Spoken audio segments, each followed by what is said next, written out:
students, and parents. My greetings to all of you.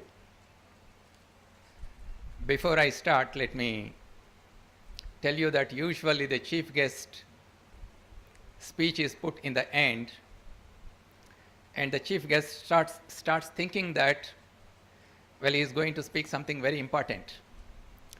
That is the first illusion. And when the chief guest looks around into the audience, you see lots of serious people looking at the chief guest. And the chief guest starts thinking that you're all very much interested in what I'm going to say. That's the second illusion.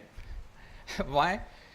It's already too late, close to lunch, and I'm sure you must all be thinking that let this function be over so that you will go out and share your happiness with your family, friends, and so on. So therefore, I will not keep you waiting for too long.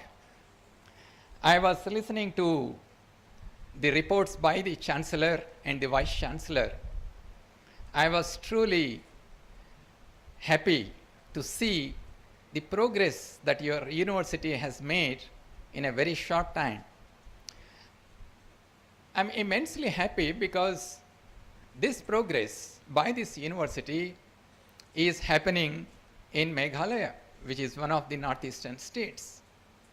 The northeastern states occupy a special place in my heart.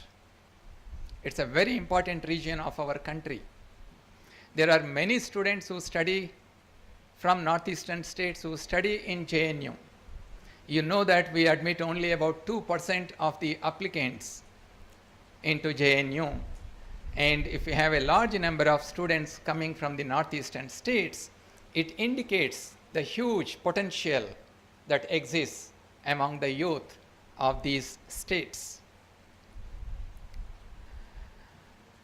I would like to put before you few thoughts that come to my mind, because your university is USTM, University of Science and Technology, Meghalaya.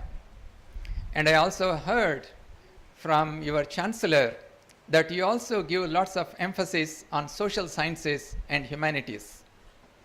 After all, when you come out of this university as well-educated students, you should also be socially aware. I'm very glad that you put emphasis on social sciences in your university. I used to think that JNU is the only university where we see a lot of female students.